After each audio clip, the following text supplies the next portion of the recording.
வணக்கம் நண்பர்களே, ஒரு வழியா பிக் பாஸ் வந்துருச்சு. என்னடா நம்மளுக்கு கண்டென்ட்டே கிடைக்கலன்னு கிட்டத்தட்ட ஒரு வருஷமா நம்ம வெயிட் பண்ணிட்டு இருந்தோம்.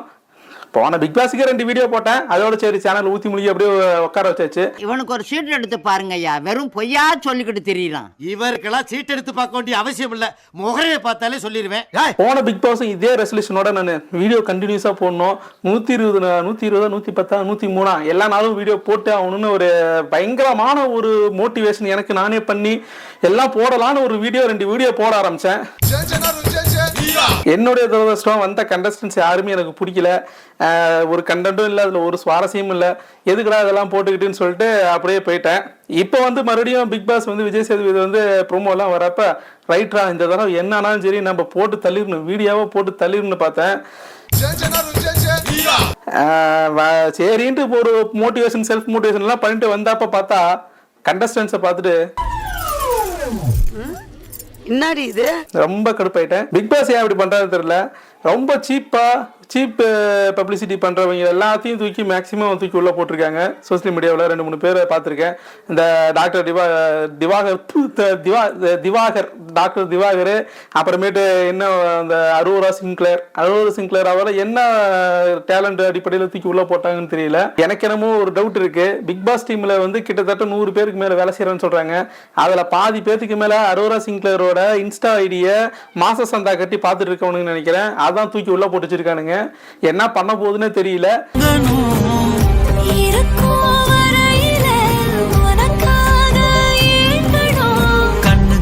இதெல்லாம் விட பெரிய ஒரு காமெடி என்னன்னா மக்களே, இன்ட்ரோடக்ஷன் பண்றப்ப எல்லாருமே ஒரு மாதிரி பண்ணிட்டு போனாங்க. இந்த வியானான்னு சொல்லிட்டு ஒரு கிரிஞ்சு அல்ட்ரா கிரிஞ்சு ஒண்ணு வந்துச்சு. இப்ப உங்களுக்கு ஒரு மாதிரி இருக்குல்ல இதுதான். ஓகே இந்த அம்மா மாடலாமா படிச்சிருக்காங்க. இவ்வளோ இதை அப்ளை பண்ணுறது பிக் பாஸ் அப்ளை பண்ணி இதில் வரது எல்லாமே தெரிஞ்சிருக்குது. இன்னமும் சொல்ல போனால் என்னமோ சொன்னாங்களே, அவங்க ஏர் ஹோஸ்டஸ்னாங்க. இவ்வளவு தெரிஞ்சவங்களுக்கு டேபிள் எங்க இருக்குன்னு தெரியல தலைவரே. டேபிள் நடுவுல போய் நில்லுங்க. எந்த டேபிள் பக்கத்துல? அங்க ஒரு அங்க இங்க ஒரு 2 டேபிள் இருக்கா? டேபிள் எங்கன்னு தெரியல. எந்த டேபிள் பக்கத்துல? அங்க அந்த டேபிளை விஜய் சேதுபதி காட்டுறதுக்குள்ள அதுல போயிட்டு அந்த பேட்சை எடுக்கிறதுக்குள்ள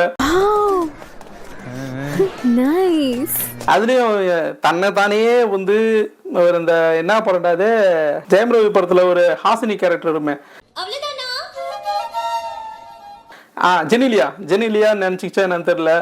அவ்வளோ ஒரு கிரிஞ்சா இருந்துச்சு பாக்குறதுக்கு. இதெல்லாம் இங்கேயே இந்த நடிப்பு நடிக்குது, உள்ள போய் என்ன பண்ணுன்னு நினைக்கிறப்ப கடவுளே ரொம்ப கடுப்பா இருக்குது. நான் இதுக்கு மேல ஒரு செல்ஃப் மோட்டிவேஷன் பண்ணி பிளட் எல்லாம் பாயில் ஆகி இந்த தொண்டை வரைக்கும் போயிடுச்சு. சரி இதுக்கு மேல வீடியோ போட்டே ஆகணும்னு இந்த ஒரு கிரிஞ்சி வீடியோவை பார்த்துட்டு என்ன பண்றதுன்னு தெரியல. சரி இருந்தாலும் ஒரு வீடியோ வீடியோ போட்டு தள்ளி போட்டு வச்சிருக்கேன். உள்ள போயிட்டு இன்னைக்கு ஒரு ப்ரோமோல பாக்குறேன், இன்னைக்கு ஒரு வீடியோ பாக்குறேன். உள்ள அதே தான் பண்ணுது. இப்ப உங்களுக்கு ஒரு மாதிரி இருக்குல்ல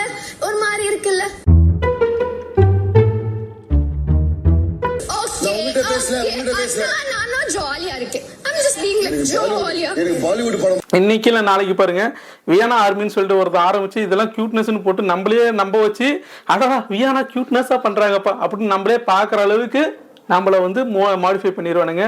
நான் எப்படி என்னை இருக்கிற எல்லா நாளும் வீடியோ போடணும்னு என்ன நானே மோட்டிவேஷன் பண்ணி பிளட் பாயில் ஆகி தொண்டைக்கு போய் ஒரு வீடியோ இப்போ போட்டிருக்கணும். அதே மாதிரி 50 நாள் கவர்மெண்ட் வியானா கியூட்டி அப்படின்னு சொல்லிட்டு நானே வீடியோ போடுற அளவுக்கு என்னை மாடிஃபை பண்ணி வச்சிருப்பானுங்க. எனக்கு என்னமோ தெரியல அது எப்படி வரும்னு சொல்லு. என்ன கேட்டா இந்த திவாகரு, அரோரா சிங்க்ளரு, இந்த அகோரின்னு ஒருத்தர் ஐயோ அகோரின்னு ஒருத்தர் போயிருக்காப்புல.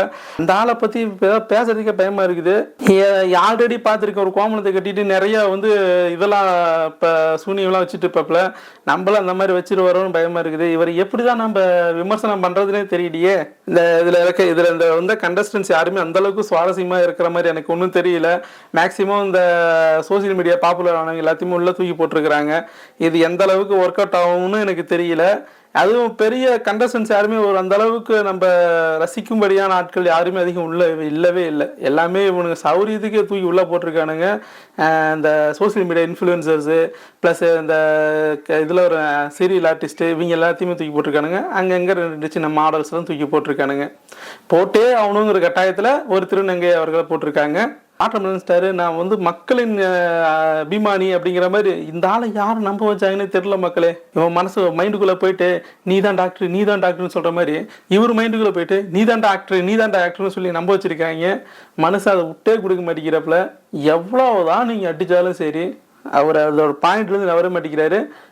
அவரே செல்ஃப் மோட்டிவ் பண்ணி அவர் மற்றவங்க எல்லாத்தையும் முட்டாளாக்குற அளவுக்கு அவர் ஒரு திறமைசாலியா இருக்காரு. எது எப்படியோ மக்களே இன்னைக்கு தான் ஸ்டார்ட் பண்ணியிருக்கானுங்க சொந்த கதை சோக கதைலாம் கேட்டு அழுக வைக்கிறதுக்கு. அதுவும் போயிட்டு இருக்குது.